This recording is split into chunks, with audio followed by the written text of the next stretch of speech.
This is the Illinois Nutrient Loss Reduction Podcast, Episode 65, Phosphorus and Streambanks, a battle for cleaner waterways. I'm University of Illinois Extension's Todd Gleason. Today, we'll explore the phosphorus load into the nation's waterways via streambank erosion and how landowners can effectively set about stabilizing the banks and, consequently, the channel. We'll begin with a soil scientist leading a team of researchers and students here on the Urbana-Champaign campus of the University of Illinois. My name's Andrew Margonaut. I'm a soil scientist at the U of I. I've been here since 2017, and my research team of 40-ish personnel, students and postdocs and techs, our team works on soils from the perspective of nutrients and how to make their use more efficient for crops, while also reducing the losses to surface waters. We also work on topics of soil health, on carbon sequestration, heavy metal pollution, but overall, we're trying to understand how can we better manage soils to keep doing what they do well, which is to help support food production. Do you have any ongoing research that focuses on phosphorus loss from streambank erosion? We sure do. That is one of our flagship projects. Currently, we are working with multiple funders. The first one to invest in this research was Illinois NREC, and now we have support from the National Corn Growers Association and the U.S. Soybean Board. So to give a bit of background here, stream banks, the soil that's on the edge of the stream or the river or the creek, these stream banks, they erode. That's a natural process. That process can accelerate with human actions in some cases. But the important point is that in very flat areas like Illinois, streams try to find the lowest point in the landscape. And they do that by meandering. So think of a snake writhing back and forth. A similar approach. If you were to take a sky-high view of a landscape and you were to accelerate the time scale, fast forward things, you would see over the course of decades the streams across the state meandering back and forth. And as they meander, they slough off the stream banks. And sediment, that is soil, enters into the water body. That sediment contains nutrients, especially a lot of phosphorus, naturally. And so stream bank erosion is a relatively overlooked and undermeasured source of non-point phosphorus loading. And arguably, it's not really an agricultural source from the perspective that it's not fertilizer phosphorus. There's ongoing research that we're also doing, which is how does the hydrology being modified by farming, things like tiling, has that led to more bank erosion? And we have some evidence that actually it decreases bank erosion. So there are still a lot of questions on the extent to which stream bank erosion is a non-ag, non-point source. The evidence suggests it is largely a non-ag, non-point source of phosphorus losses. Is the reason that the stream banks are a larger load of phosphorus because they're deeper into the soil profile rather than just the top few inches? That's part of it, Todd. So it might help to think about some numbers here. So if we think about a typical application of phosphorus fertilizer as, say, diammonium phosphate, DAP, that's going to be roughly 200 pounds of DAP per acre. That's what the state agronomy handbook suggests every 2 years, for example. So that's about 92 pounds of P2O5. And on an elemental phosphorus basis, because P2O5 is made up, it's just a designation, we're talking on the order of roughly, a little bit fuzzy on the math here, we divided by 2.26. I'm a soil scientist, not a mathematician, for a good reason. If you let me calculate that, it's on the order of about 30-ish pounds of P per acre. So that's what's going on. And when we harvest a very high yielding corn crop, say 250 bushel, about that amount is coming off in the grain itself. So these are just some magnitudes. And if we measure soil for phosphorus content by, say, the Bray or the Melick test, we're talking in, say, 20 to 50 part per million phosphorus of what's extractable. Now, soils in Illinois, if we go all the way down the profile, they have 15 to 25,000 pounds of pee per acre. So up to 25,000 pounds of pee per acre.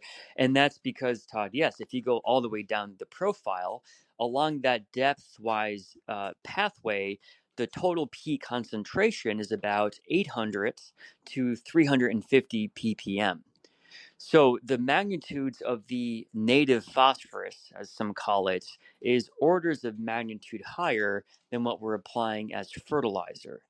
This makes sense. We have the richest soils in the world because the parent material is loess, Loess. This is a fine, silty powder that was blown in after these glaciers receded. And the loess that we have in this part of the world is some of the highest fertility loess in the world. It's quite full in phosphorus, naturally roughly 300 ish part per million. So that's why we have a lot of phosphorus in these stream banks. And as you pointed out, Todd, we're eroding the entire bank. So there's a lot of material, of sediment falling in. Why is it that farmers, landowners, the public might be concerned about this kind of sediment and nutrient loss? Oh, there's at least four reasons that I can think of here. So the first one is that if we think about what states like Illinois have done in terms of our nutrient loss reduction plans or strategies, the first step is to understand apportionment. So, where is the P coming from? Same for nitrogen, of course. And broadly speaking, we've got two divisions. We've got point sources, there's a pipe, and you can measure the emissions. So, a wastewater treatment plant in Chicago is a great example of a point source. Then we've got things that we can't measure. They're diffuse. They're not in one location, and we just call all those other sources non-point source. And when we think about carving up the sources of apportionment, the state plan talks about reductions in point and non-point source. The problem is because we measure non-point source by difference, not quantifying the within non-point source contributions means that we don't have the finesse to understand what is ag versus not ag. So when we measure point source, we have a good number on what is being given out for P. And we know what is exiting the state because we have gauges on the rivers that drain into the Mississippi or the Ohio. So when you subtract from the total the point source by difference, you get the non-point sources. And I'm saying sources plural because ag is certainly a contribution to phosphorus losses from fertilizer, from erosion of soil from fields, but there's other non-agricultural sources within the non-point source sector. So in Vermont, for example, they include agriculture, but also forested lands. They include wetlands. They include stream bank erosion. So, if we aren't able to distinguish what is ag versus stream bank erosion, we just have it all as non-point source. And in many states like ours, we incorrectly think of non-point source as synonymous with agriculture, and that's wrong. That means that we're counting stream bank erosion as an agricultural source when it's not. As we began our conversation, you told us that streams, creeks, rivers meander, much like a snake would on the ground, over a long period of time. Are there conservation practices, do you think, that farmers or landowners can adopt that would reduce, I suppose, this meandering, and is that something that they should do for stream bank erosion control and nutrient loss? I'll begin with the second question, which is a really good one, is that, so if this is a natural process, should we really think much about trying to mitigate it? Let's talk about why it might make sense to just attempt that. Evidence suggests from work from our group funded by NREC and USB and CGA that stream bank erosion is roughly 30% of phosphorus loading. That's quite a bit, right? That's almost a third. And that's based on data from Iowa. It's based on meta analyses where we look at every peer reviewed scientific article ever published in the world and in the US. And so all of these data converge on an average of 30%. In some places, it's as low as 4% of the P is from stream banks. In some places, it's 80%. So that's an average with a wide distribution. So that's a reason for why we might want to ask the questions that you're asking. So it is a natural process, but that doesn't mean that humans can't exacerbate it. And we've just finished a study finding that in some places, if you tile drain the watershed, you can increase the flashiness of the stream, meaning that when it rains, there's a surge of water. The stream has more power, and more power of a stream, more flashiness tends to entail more bank erosion. So there's a question of by tiling and by trying to think about how we manage tile effluent at the watershed, might that be a way to mitigate bank erosion? And what we have found is that on a global scale, if you look at all of the studies ever published, we found that tiling decreases stream flashiness and thus presumably bank erosion if you have low infiltration soils. Think of flat land with a lot of clay content. The water can't get through the soil, and so it runs off the surface. By tiling in those systems, you help absorb the rainfall and you decrease the flashiness, and thus you presumably decrease the bank erosion. So, tiling could be a way in some places to help mitigate this. Now, in some locations, we find that the opposite happens, that if soils already infiltrate well, tiling then increases subsurface drainage, and thus there's more flashiness.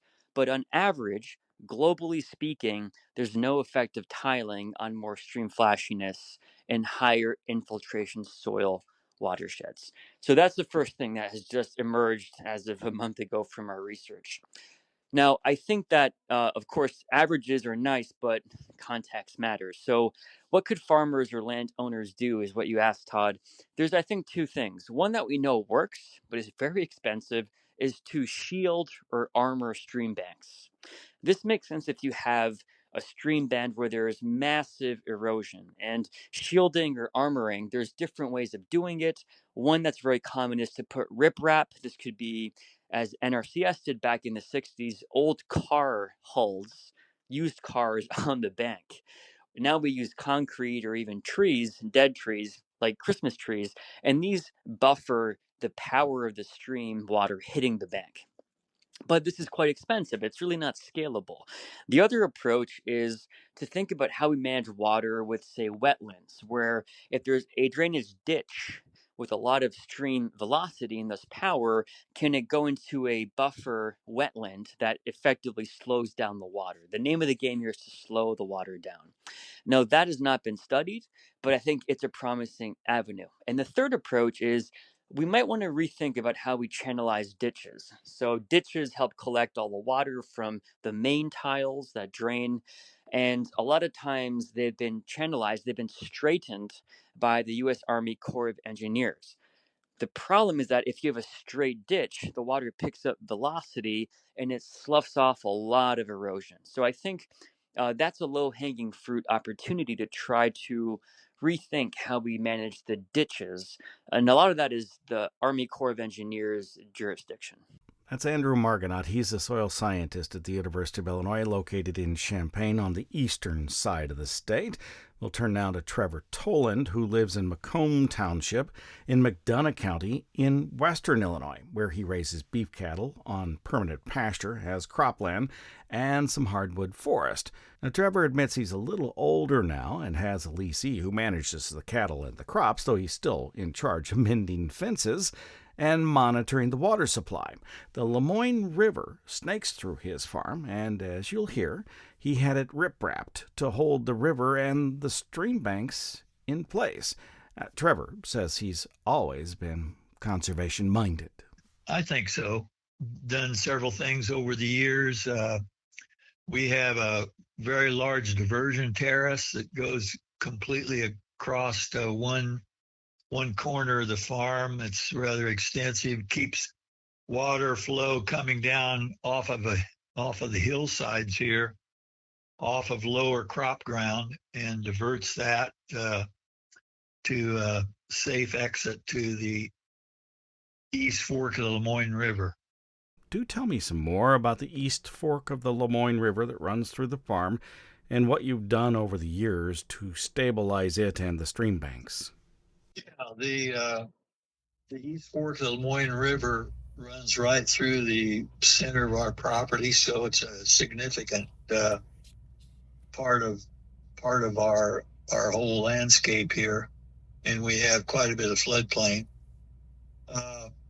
It's the Lemoyne River is, I think, the seventh largest tributary in the state to the Illinois River, so it's drains thousands of acres.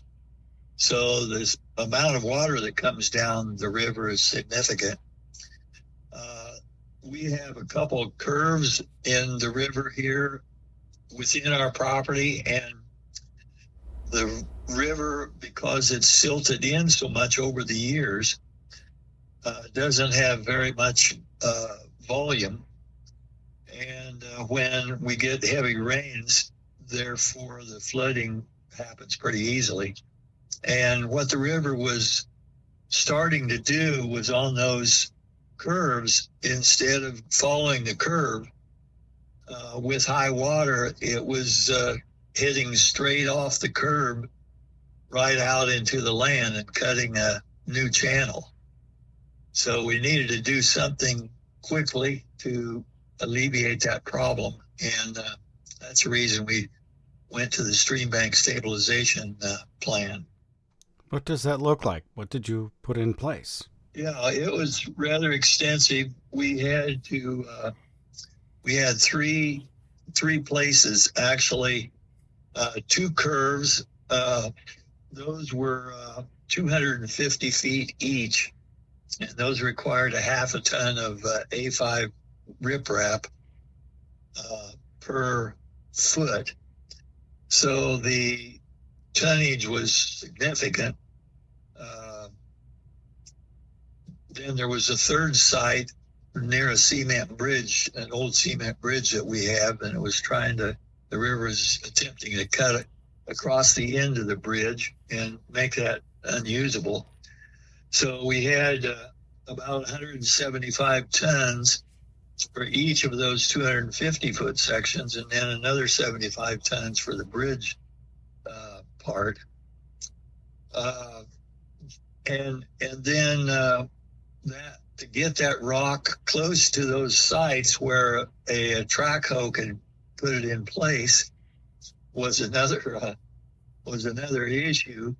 It was difficult to get that located because of the terrain and the floodplain as it was. This was in August of 2007. Were you able to cost share any of the expenses? Yes, we were. This was at the time when we started the process in 2006, this was a C2000 project. So that was a 75% funding. The project ended up being about $13,500, and the funding that we were able to obtain was about $9,500 out of that. So it was a big help to get that project done that way. Was there anything you learned as the farmer landowner that you think others might be interested to know as they approach a stream bank stabilization project? Well, yes. I would say that maybe it was the engineer that was able to design this, but this really worked really well. It's been tremendous. I just never would have believed how significant the change that it's made. There's quite a process. There's a number of steps to get through to do a stream bank stabilization. Not only maybe applying for funding under one of the government programs, but you've got to work with a number of agencies to get approval for it, including the Corps of Engineers. So that all has to be approved. Those several steps take several months. So if someone wants to do one of these projects, don't think it's going to happen in just a couple of months. You need a lot of time to get the whole thing in place. Now, Trevor Tolan had the riprap project completed in the portion of the 125-mile-long Lemoyne River, part of which flows through his western Illinois farm, in 2006 and 2007. As he mentioned, it does take some time to get such a project started and some expertise, maybe like that from Northwater Consulting in Springfield, Illinois, with offices in North Carolina and Michigan and staff in St. Louis, and even some in Haiti. Jeff Beckler is one of the co-owners there. I asked him just exactly what stream bank stabilization might entail. Okay, good question. So there's, I guess, two types: the natural solution or hard rock stabilization. If we're talking about a stream, I typically, and this is not the same for everybody, but I typically lean toward the more hard solution just because, based on my limited experience, it lasts longer. But natural solutions, such as willow post method, other types of natural vegetation, bank shaping, that kind of thing, they are they do work and people do them. I just haven't gotten involved in a lot of those. When it comes to rock, there are two main things that we typically do. Number one, what are called grade control or rock riffles, and those are rock structures placed in the stream itself. Um, and they are designed to prevent what's called down cutting or deepening of the stream channel. And then the second thing that we do a lot of is what's called stone toe protection, and that's rock placed along the bank of the eroding bank, with a little gap between the bank and the rock to allow for the bank to kind of naturally slough into that void and reach equilibrium and become stabilized. A lot of times those two practices are done together because a lot of the bank erosion problems we see are triggered or started from the deepening of the channel itself. So you first have to stop that, because the deeper the channel gets, the steeper the banks get, and then they fall in. So those are the two main ones. There are other things, Benway weirs, barbs, all sorts of other techniques for stabilizing stream banks.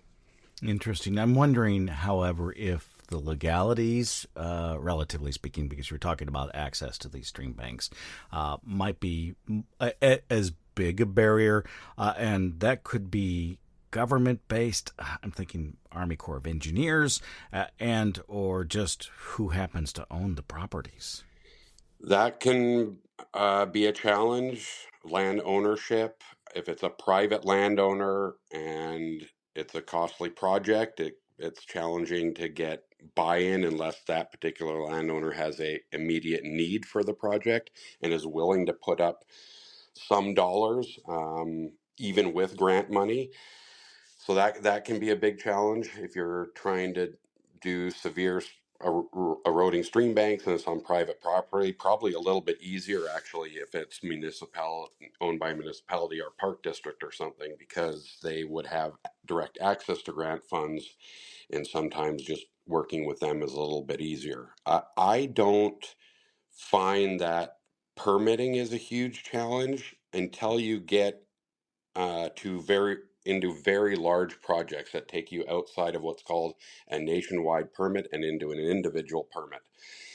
So when you're doing permitting, and if you're doing a nationwide, very simple permit, you also have to consult with the Illinois EPA, and this is in Illinois, and also Illinois Department of Natural Resources and the Office of Water Resources. I would say, for the small projects that we work on, cost and access are the biggest barriers, way less so the permitting part of things. So it's about finding the grant money then, I assume. Yeah, and that's the challenge. There's not a lot of programs out there that fund this kind of work, even though there is a huge need for it. There are key programs, the Illinois Environmental Protection Agency Section 319 program. There's another one that is ran through the Illinois Department of Ag called the Stream Bank Restoration and Protection Program. I think the problem with that one is they cap it at, I believe, $10,000 a site. They have limited amounts of money each year, and for most projects, $10,000 is spent very easily. You really cannot get much done for $10,000. So if you're capped at that and you have a medium to somewhat large project, the cost is just well beyond what that particular landowner would be willing to do to cover the difference. And then really the only other game in town is that Illinois EPA program that gives you a lot more flexibility. But again, that one is limited as well. So that's a huge challenge, is finding the grant money. Like I said, it gets back to cost. So this last question I have for you, I want to try a couple of different tacks at, which is any advice you might have for a farmer or a landowner pursuing stream bank stabilization as a project. First, how do they know what looks like it needs to have stream bank stabilization? What is it that you look at a site that says, okay, this is a project that needs to be done? If I would take the perspective of a landowner, they would say, okay, it's a problem if I'm losing land, or it's causing issues with some of my home or my property, either losing a big chunk of farm ground, tillable acres because a bank is cutting into their farm field, or a bank is encroaching on their house or garage or barn or whatever it is, then it becomes an issue. If it's kind of out of sight and out of mind, I mean, aside from just visually seeing it and knowing it's a bare bank and it's a problem, it's not really a big issue because it's not impacting anything. From my perspective, as somebody that works with public water supplies to keep that sediment out of the reservoir, I just look at the banks and the stream channels in terms of how much sediment are they producing, kind of regardless of whether or not they're having some sort of impact on infrastructure. And I look for what are the sites that are contributing the highest rates and are most easily accessible to fix. And if I had some advice for a landowner that did have a section of stream that they're interested in or concerned about, probably to start with their local soil and water district for technical assistance. That's probably the best place to go to start. And if they can't get any traction there, they can, engineering firms are available. There are quite a few of them in the state. Just simply doing a web search, you'll find somebody you can talk to that would take a look and give you some ideas. I would suggest not trying to do it alone, because there are some design considerations that go into these things. Proper rock size, for example, proper placement of rock, and just if you don't know what you're doing, you can cause more problems than you started with if you just go at it alone. So starting with the soil water district, at least to get some technical assistance, and then possibly some assistance with funding. Also, if you're in a watershed and you can figure out if that watershed has a active watershed group and an approved watershed plan, you could potentially approach that group with your issue and work with them to submit a competitive grant application to the Illinois EPA, for example. That would be my advice. I don't think there's really any other places you can start aside from just going at it alone, and I would not recommend that.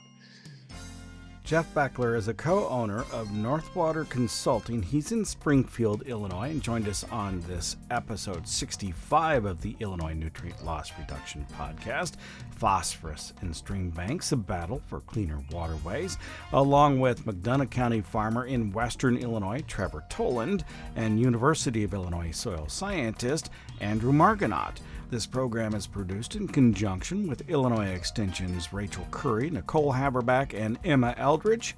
I'm University of Illinois Extension's Todd Gleason.